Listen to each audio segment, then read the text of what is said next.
बांद्रा में बिना कोई काम काज करे बेकार के दो युवक घूमते रहते थे। उनका नाम था रमेश और सुरेश। रमेश के पिता एक मछुआरा हुआ करते थे,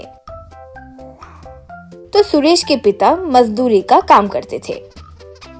लेकिन ये दोनों घर से पैसे लेकर ऐश करते थे और समय बर्बाद करते रहते थे। एक बार सुरेश, अरे बड़े बड़े करोड़पति वेकेशन के नाम पर विदेश वगैरह जाते रहते हैं, वैसे तो हम नहीं जा सकते ना, इसलिए कुछ नया सोचकर करते हैं। यूं कहा तो रमेश, एक काम करते हैं रे, समुद्र के बीच एक द्वीप है, वहाँ पर जाकर पिकनिक मनाते हैं, फिर वहाँ फोटोज लेकर बैंकॉक या मॉरिशस गए हो ऐसा झूठे पोस्ट डालेंगे, क्या कहते हो? उसके लिए मेरा पिताजी का नाव भी तैयार है। यूं कहा। इस तरह दोनों कैंपिंग इक्विपमेंट लेकर नाव में निकल गए। उस द्वीप में जाकर वहाँ सेल्फी लेने लगे। उन्हें फोन में अपलोड करते वक्त कुछ आदिवासी उन्हें बांध से घेर लिए। दोनों डर गए। वे जिंगो जिंगो जिंगो जिंगो जिंगो जिंगो यूं पुकार रहे थे। उन दोनों को एक लकड़ी पर बांधकर उठाकर ले जा रहे थे। तब रमेश, अरे ये लोग कहाँ लेके जा रहे हैं? इनकी भाषा भी कुछ समझ में नहीं आ रहा है। कहीं हम चलेंगे तो पैर दर्द होगा सोचकर इतना इज्जत देकर लेके जा रहे हैं क्या? यूं कहा सुरेश। इतना अच्छा आशा भी मत रखो, क्या करेंगे क्या नहीं आगे ही पता चलेगा। यूं कहा।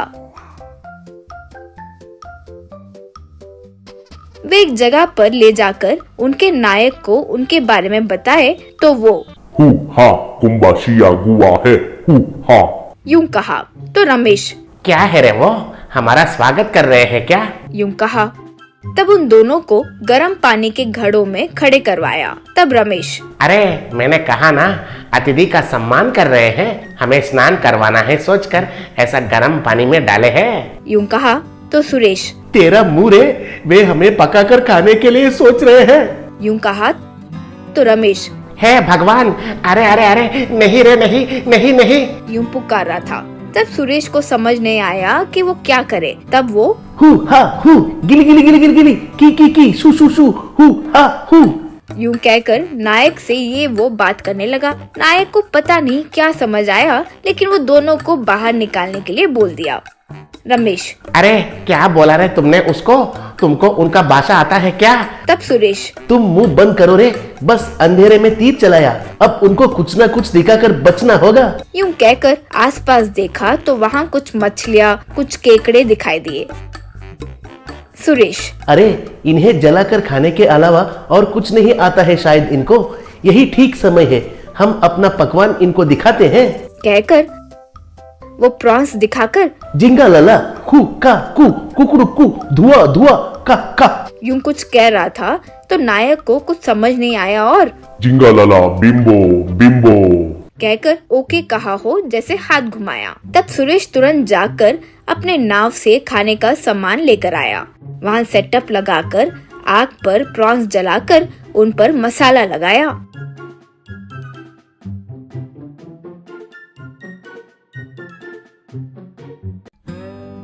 उन्हें प्लेट में डालकर दोनों सबको दिए। वो खाकर सब लोग बूम भा बूम बूम भा बूम भा बूम बूम भा यूं खुशी से पुकारे। नायक जिंगा लाला जूजा जिंगा लाला जुम जुम जा जिंबा कहकर एक से कुछ कहा। वो जाकर एक पेटी लेकर आया। नायक भिंगा पाओ जिंगा जाओ कहते हुए पेटी खोलने के लिए कहा। वो खोलकर देखे तो उसमें बहुत सारा सोना था। नायक उन्हें ले जाओ कहते हुए रमेश सुरेश से घूंगा घू जिंग जिंग पो यूं कुछ साइन करने लगा। रमेश, अरे ये सोना हमें लेने के लिए कह रहे हैं, अगर हमें ये रसोईया के रूप में यही रहने के लिए कहेंगे तो कैसे? कुछ तो गड़बड़ है। यूं कहा। तब सुरेश, कमीने, मुंह से कुछ भी सीधा नहीं बोल सकते, उसके लिए मेरे पास एक प्लान है, तुम जैसे मैं कहूँगा मेरे साथ भागना। यूं कहा। फिर मोबाइल निकालकर नायक को देकर उसे देखने के लिए कहा। नायक को देखकर वीडियो में कुछ कॉमेडी था तो हंसने लगा। वो देखकर बाकी सब भी आकर देखने लगे। सब हंसने लगे। यही समय है सोचकर सुरेश वहाँ से भागने लगा। उसे देखकर रमेश भी भाग गया। आखिरकार जिंदगी वापस मिल गई सोचकर दोनों उस द्वीप से बच निकले। एक गांव में राजा राव बहादुर नाम का एक जमींदार रहता था। वो बहुत साफ दिल का इंसान था। वो उस गांव के गरीब लोगों को अन्नदान और पैसों की मदद वगैरह करता रहता था। इतना ही नहीं, उस गांव में एक रीति रिवाज थी। वो ये थी कि उस गांव के जमींदार जो भी फसल उगाने को कहता, गांव वाले वही फसल उगाते। जो ऐसा नहीं करता, गांव से उसे बहिष्कार कर दिया जाता। इसीलिए हर बार फसल उगाने से पहले जमींदार राजा राव बहादुर किसानों को बुलाकर, मेरे प्यारे किसान भाइयों, ये रिवाज इसलिए बनाया गया है ताकि खेती बाड़ी के बारे में किसानों को ज्यादा जानकारी मिले। क्योंकि अगर किसान एक दूसरे के खेती के बारे में अनजान एक ही फसल उगाएंगे तो ज्यादा फसल उगेगा और फसल का दाम कम हो जाएगा। इससे किसानों का नुकसान होगा और दूसरे किस्म के फसल उगाने वाले को ज्यादा लाभ मिलेगा। ये सब सोचकर ही हमारे पूर्वजों ने ये रिवाज कायम किया है। मेरी मनोकामना है कि सारे किसान हमेशा खुशहाल रहें। इसीलिए मैं बताऊंगा कि इस साल आप सबको क्या फसल उगाना है। ऐसा कहकर वो बताने लगे कि किस किसान को क्या फसल उगाना है। उनके कहने पर एक किसान ने अपने खेत में टमाटर उगाए, दूसरे किसान ने अपने खेत में तरबूज उगाया, तीसरे ने बैंगन उगाए। यूं हर किसान कोई ना कोई फसल उगाने लगा। राजा राव बहादुर का बेटा था राणा राव बहादुर। उसका दिमाग हमेशा उल्टा चलता था। वो किसी की मदद नहीं करता था। वो अपने पिताजी के पैसों के साथ अय्याशी करता था। एक दिन अचानक राजा राव बहादुर की नींद में ही मृत्यु हो गई। सब किसान उनको याद करते हुए बहुत दुखी होने लगे। एक किसान, राणा जी, अब से आप ही के भरोसे हैं हम। आपके पिताजी की तरह आप भी हमारा मार्गदर्शन करें। आप ही हमें बताएं कि हम कौन सी फसल उगाएं। तब राणा, अरे भैया, मैं अपने पिताजी का शोक मना रहा हूँ। अब मुझे 4 दिन की मोहलत चाहिए। आप सब 4 दिन बाद आइए। तब सारे किसान ठीक है कहकर वहाँ से चले गए। उस रात को जब राणा शराब पी रहा था, तब उसके दिमाग में एक आइडिया आया। इतने सालों से इन पागलों के लिए मेरे पिताजी ने अपनी सारी जायदाद फूंक डाला। अब इन्हीं किसानों से मुझे पैसे बनाने होंगे। इस साल मैं किसी को प्याज नहीं उगाने दूंगा। मैं खुद चुपचाप उसे उगाऊंगा तो मुझे बहुत पैसे मिलेंगे। इसके लिए सबकी नजरें बचाकर मुझे एक अंडरग्राउंड टनल खोदना होगा। इस तरह उसने एक अंडरग्राउंड टनल खोदा और उसमें उसने प्याज उगाया।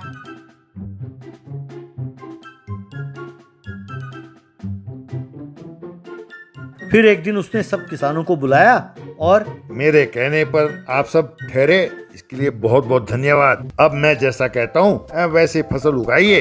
भैया, तुम टमाटर उगाओ, और तुम फूल गोभी, और तुम आलू उगाओ भैया, और तुम तरबूज उगाओ।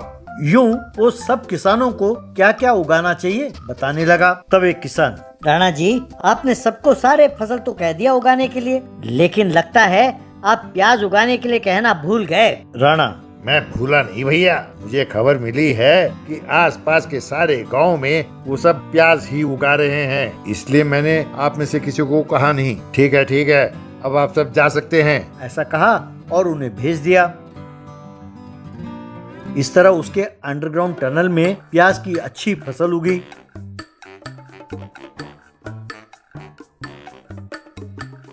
उसने रातों रात वो फसल कटवाया, ट्रैक्टर में भरा और सबकी नजरें बचाकर गांव के बाहर उस ट्रैक्टर को भेज दिया। फिर प्याज को मार्केट में बेचकर खूब पैसे कमाए।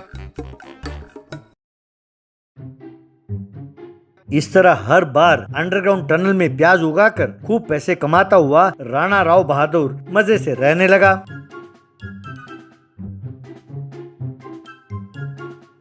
एक दिन एक किसान को उसके खेत में एक चूहा मिला जो एक बिल में से अपने मुंह में प्याज दबा कर ले आ रहा था। वो किसान, अरे ये क्या, इस चूहे को प्याज कहाँ से मिला? भाई हमारे गांव में तो कोई प्याज उगाता नहीं है। यूं सोचकर उसने उस बिल को खोदना शुरू किया। यूं उस बिल को खोदता खोदता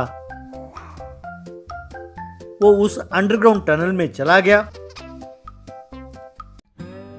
तभी उसे वहाँ अंडरग्राउंड टनल में राणा राव बहादुर दिखाई दिया, जो प्याज के फसल को पानी दे रहा था। तब उसे सारी बात समझ में आ गई। उसने तुरंत बाकी किसानों को फोन लगाया और जो कुछ देखा सब बताया। बस फिर क्या था, सारे किसान उस अंडरग्राउंड टनल में आ गए। उन्हें देखकर राणा हड़बड़ा गया। सब किसानों ने मिलकर राणा को खूब मारा। उस दिन राणा सुधर गया। तब से नेक काम करते हुए, लोगों की सेवा करते हुए अपने बाप का नाम रोशन करने लगा।